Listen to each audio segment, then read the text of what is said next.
So, one of my um, fellow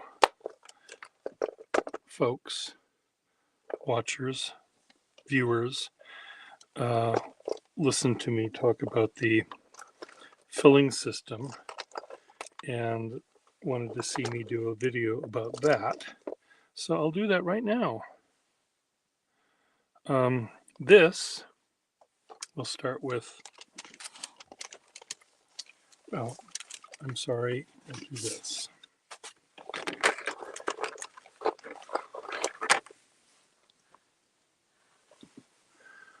This is a Waterman coin filler.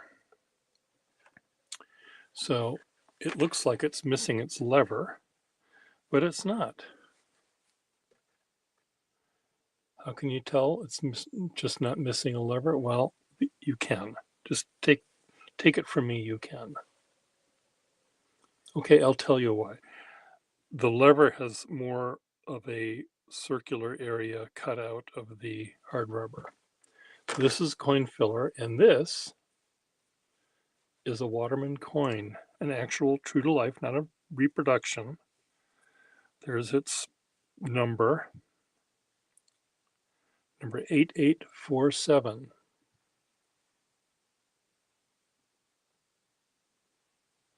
Dip pen and ink and insert this key in slot.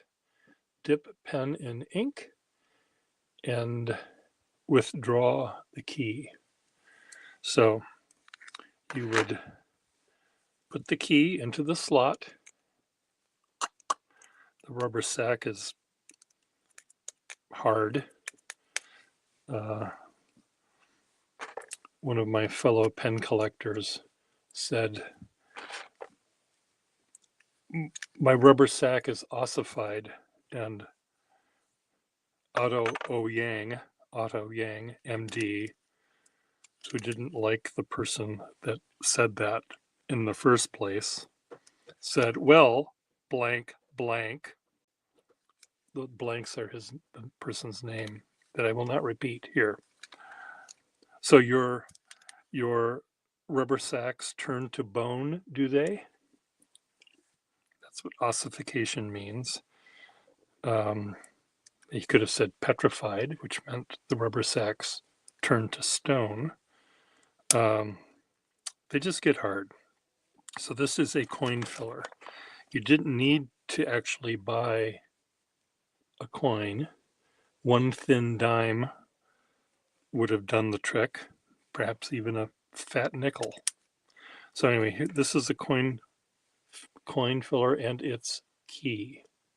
And that hole there, that's for your key ring. Okay, what else do we have?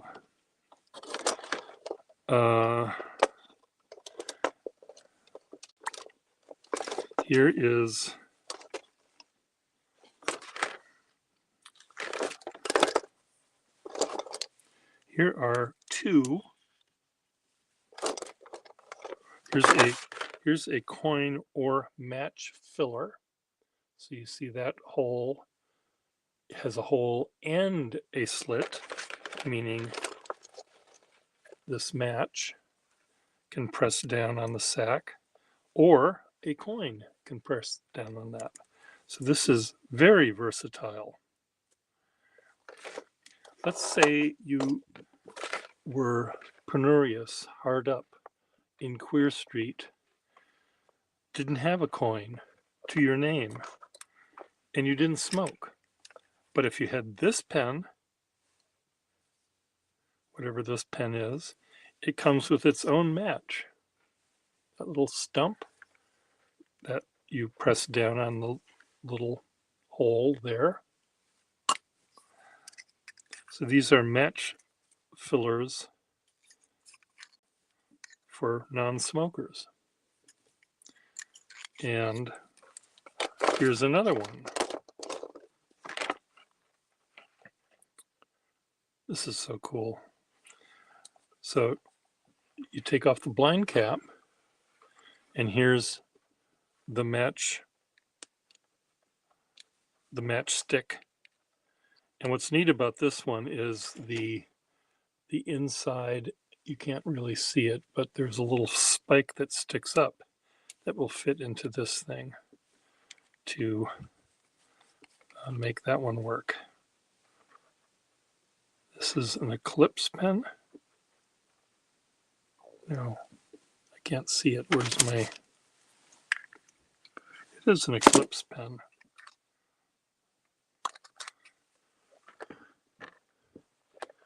Hello, Goro.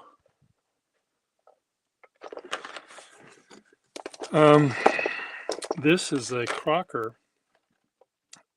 pen, and it has this little blind cap you turn and you lift up, and that squeezes the sack.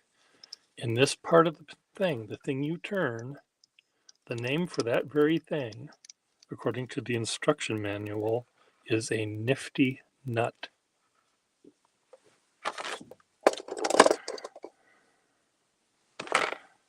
Here is, I love this pen. It's sort of like, it reminds me of a submarine with this little conning tower. Here you rotate that back, unscrew it, push that forward, press down, pull it up, and then screw it back. It's kind of like a Conklin crescent filler without the donut. What else do we have here? This is a weird Parker pen. I don't remember what they called this one. Jackknife? Something. Anyway, you push this forward, then you... How do you do this? No, you use, see that little part there? That's where your fingernail goes. That pushes this down, then you push this forward, then you fill the pen, then you put your finger in that little fingernail in that little hook there and pull it back, and it locks in place. So you need fingernails for this one. People that bite their nails down to the quick, nope, this won't work for you.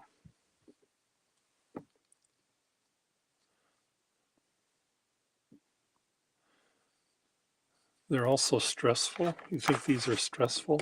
You're in too much of a hurry to fill your pen, are you? Another coin filler. This is the barrel of a match filler, but this little ring hides the hole. So there's the hole, but to make sure nothing gets in there, that you don't accidentally run into a toothpick or something, you can protect that hole from being violated.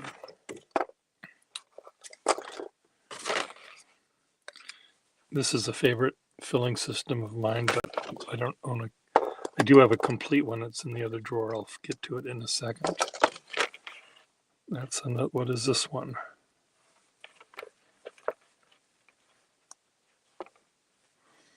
I guess that's just a button filler.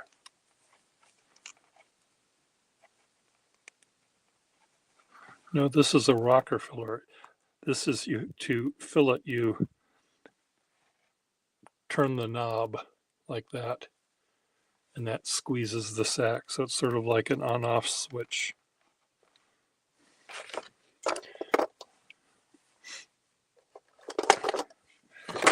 This kind of looks like a what do you call it? A Conklin crescent.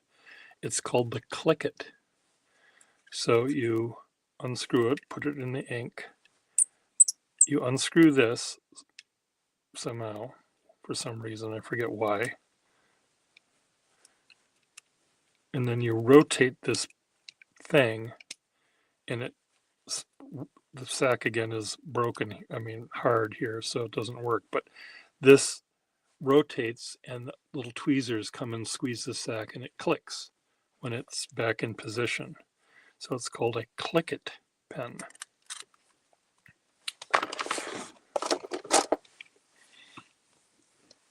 Seems to me I have another one of those somewhere. This is kind of like a match filler with the match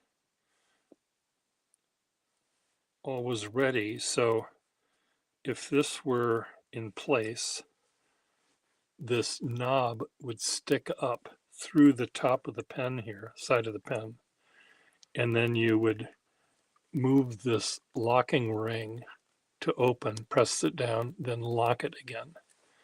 So again, all of these are things to get around the, some patent that someone else had. Here's the Edison pen where the lever is on backwards. So you pull it this way. The axle is here, not here. So you don't lift up this way, you pull back that way. Kind of cool. This pen, I think, is a water pen. And I'm not sure how it works. I've never gotten this to function. Oh. What the hell is this? Evidently, this back of the sack is connected to this. And is this, maybe this was filled with powdered ink, I guess. Is that how this works?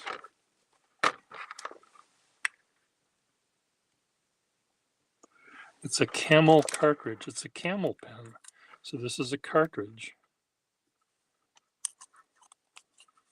What do you know?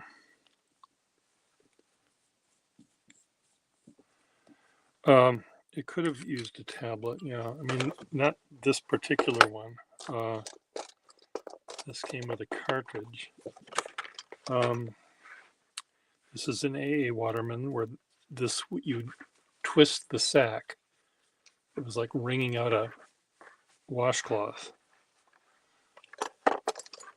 Okay, let's see what we have down here.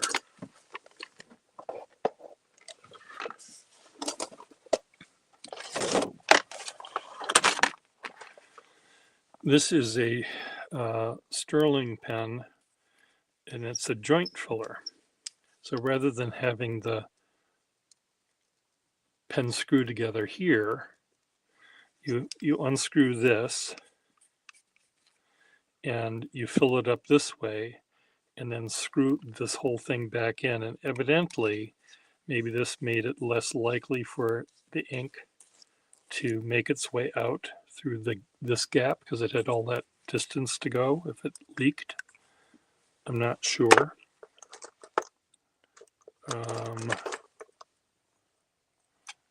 Another coin filler. This one is kind of like a Conklin crescent. You rotate this whole back of the pen and then press down. It's like an aerometric filler with where you just rotate part of the body.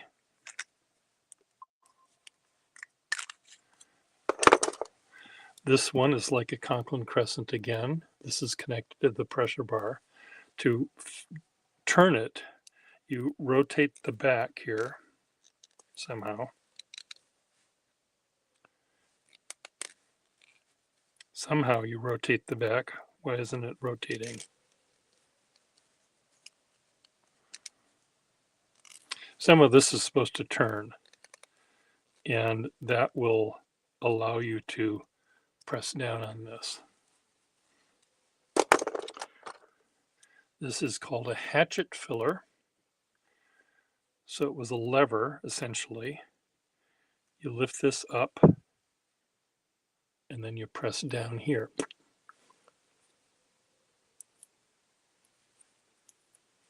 Again, a way to get around a patent thing. This is like the one I just showed you, sort of like an aerometric filler here, and you just slide this back, and rather than turning the barrel, you slide it back.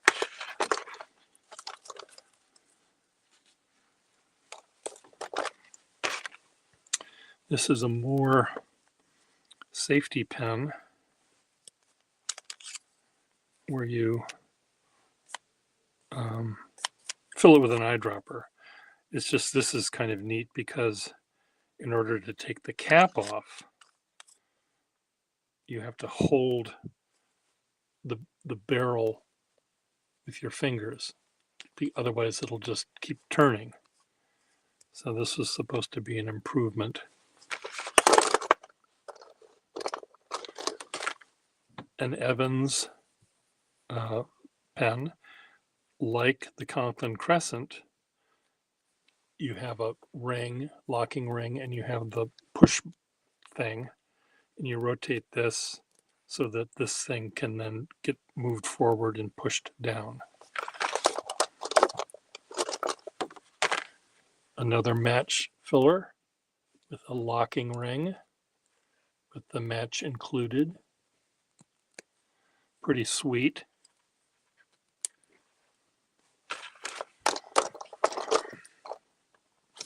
Another a different hatchet filler.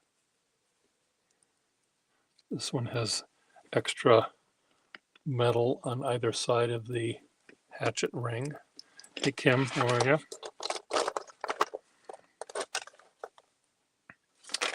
What does this do? This was a twist filler. You take the bent hanger and you twist it and it squeezes the sack.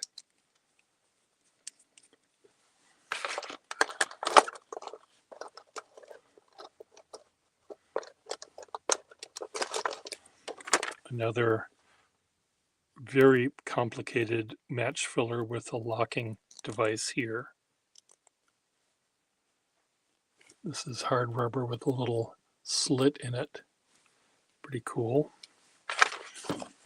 Again, things that, variations on a theme.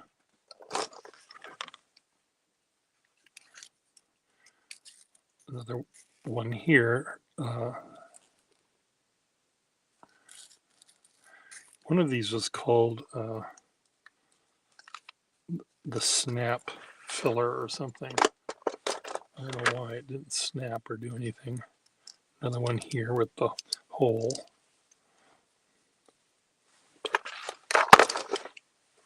Another locking ring where this thing slides back and forth. Fourth, press, back, lock.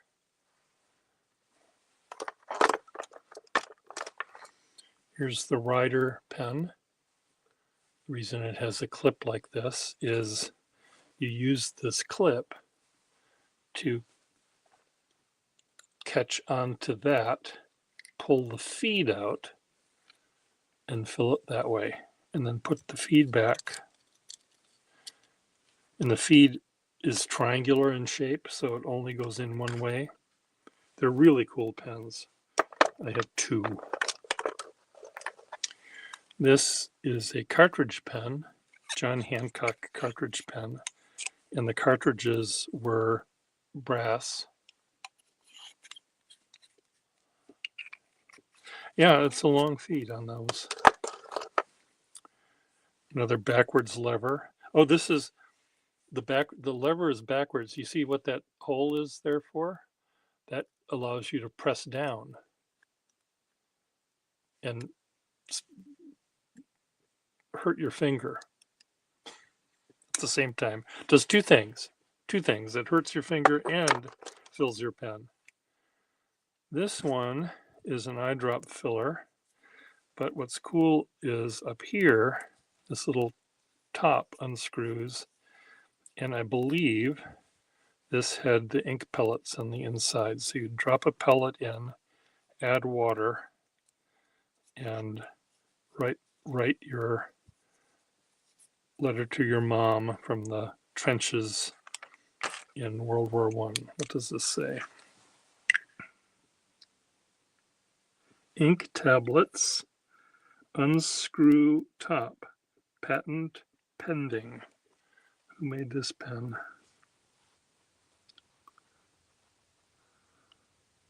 Oh, it's called the Soldier's Special.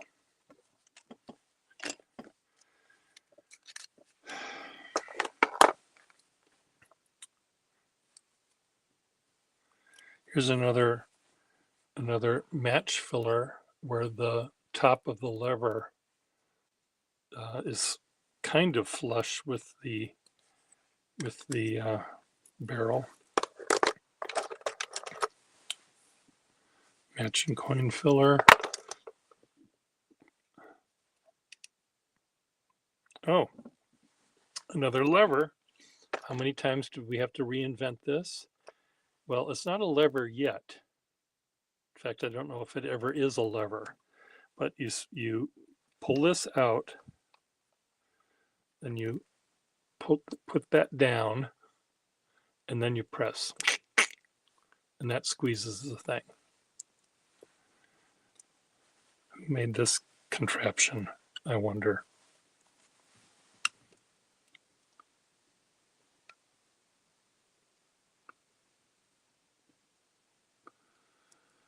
I don't know who made it.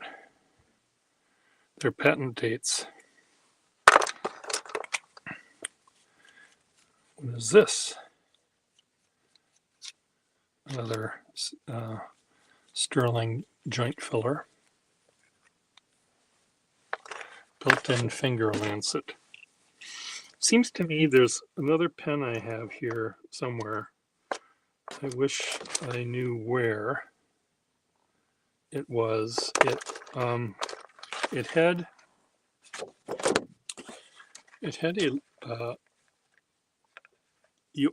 a blind cap to it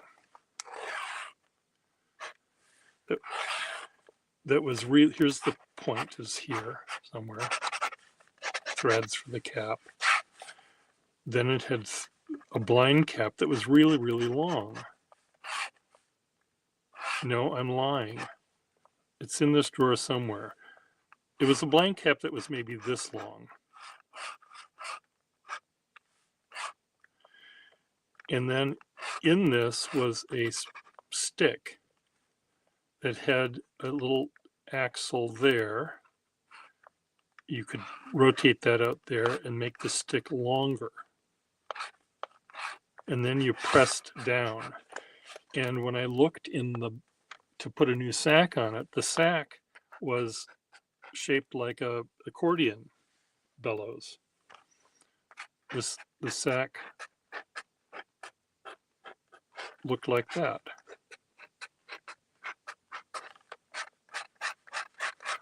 So when you pressed it, it condensed like an accordion, and then you let it pull out, and it would fill with ink. And the reason that this thing,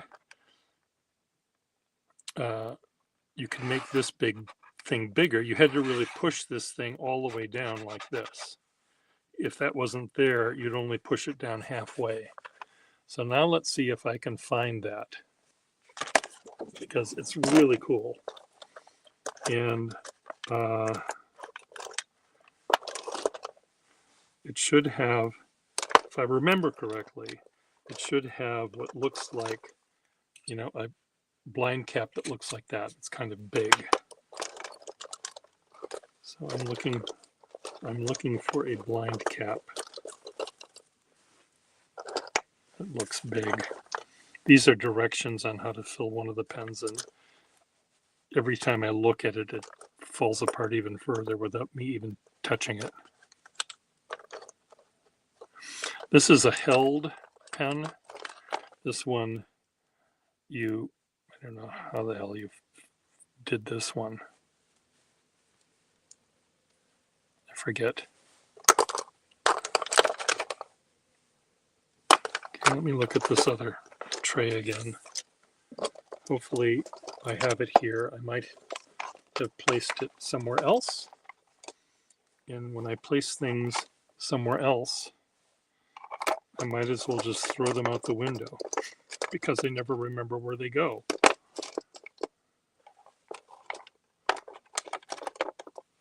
Huh. Well, none of these are those. So this is that. Here's this one. So what this thing looks like when you take it out, it looks like this. So that is locks it in place. This opens it up. Lock, open. So when this is screwed in all the way,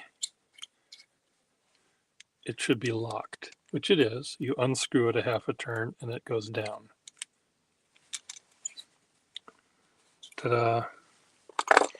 Well, I don't know where that pen is. It was really cool though.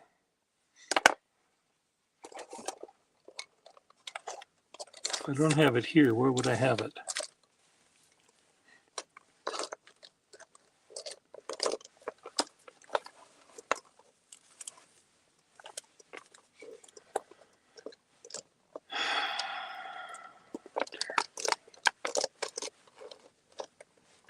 Well, I have it somewhere.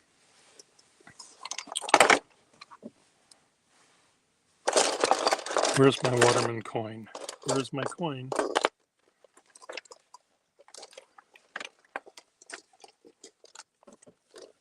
I don't want to lose my coin. I paid a lot of money for that. Some time in my life.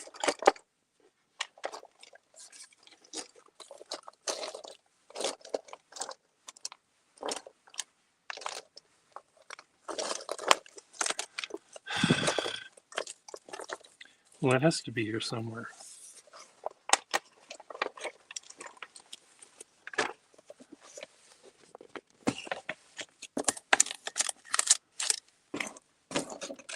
It's right here. Found it. I once was at a pen show auction and there was a Waterman 452 in the auction. And someone said, well, who's going to bid on this? It's missing the lever. And I said, well, you know, that's not a lever pen. It's a coin filler.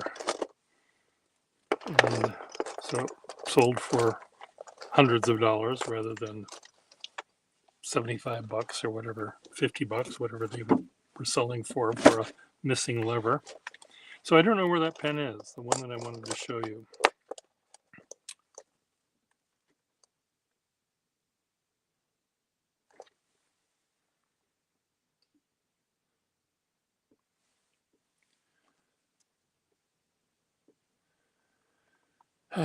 What is the biggest safety I own? I have a Waterman number 8 sized, a Waterman 48, which is pretty big.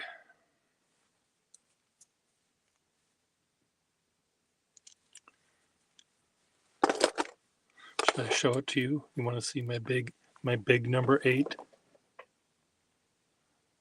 Let me put these back.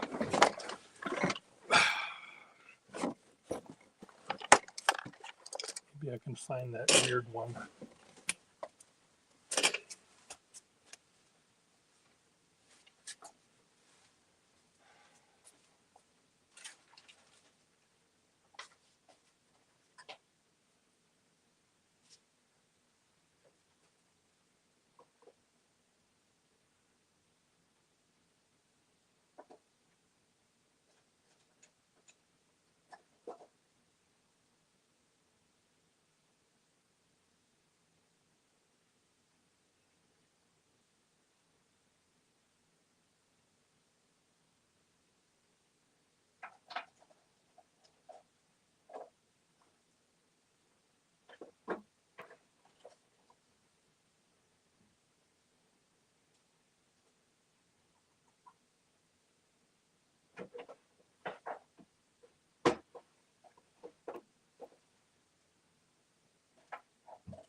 Here's a little Waterman safety number 2 size.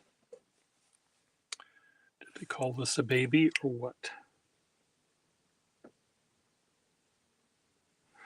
42.5 V.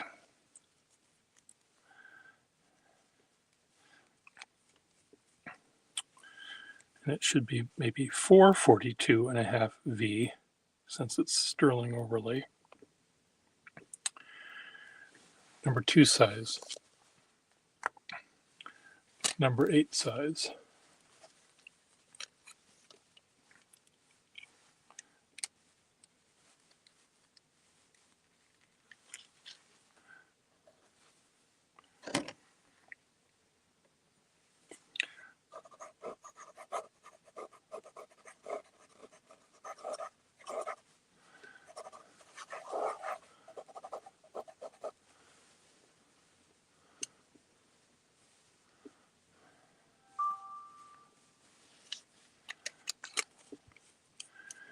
Now they did make a really long, skinny one. I don't know if I have any of those.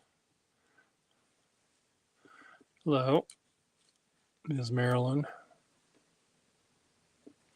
I don't know if your messages are coming through, Kim. You said something about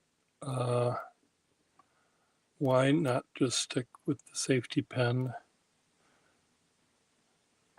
Can't see the improvement over the safety.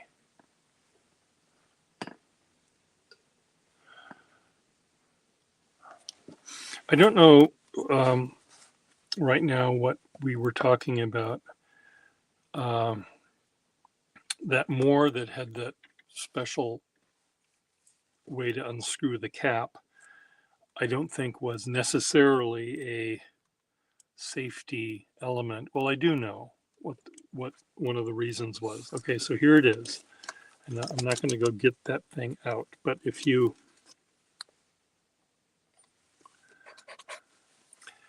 a normal Moore has a cap and a barrel and a slidey thing in the back. I think what the problem was, people had you could push this forward. Now there was a post that stuck into the pen to keep the nib from going forward, and that would hit the feed. And I think that was not a very good plan. So the improvement was they wanted to have the barrel fit tight against the cap. You could still push it forward when you took the cap off, but it couldn't be pushed forward when the cap was on it. And the only way you could unscrew the cap and hold on to the barrel was if you held onto the barrel through those two holes, because you still needed to have this thing slide back and forth. So I think that was the reason.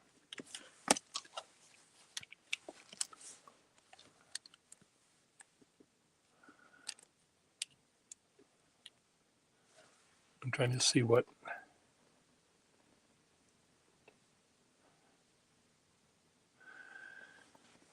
Well, safeties, the reason that you would use this pen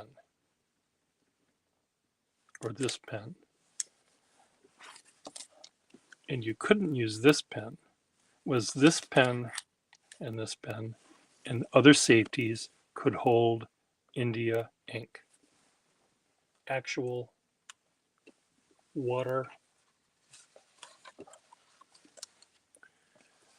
waterproof ink.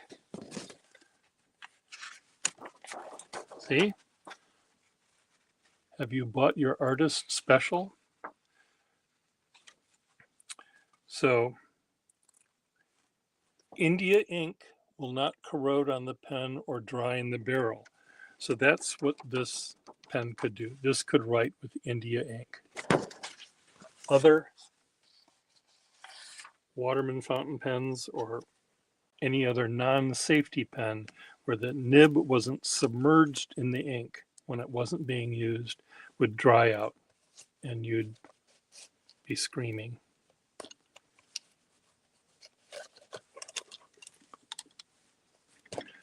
Okay, is it time for, oh my God, I need to go. See you later, folks. Bye.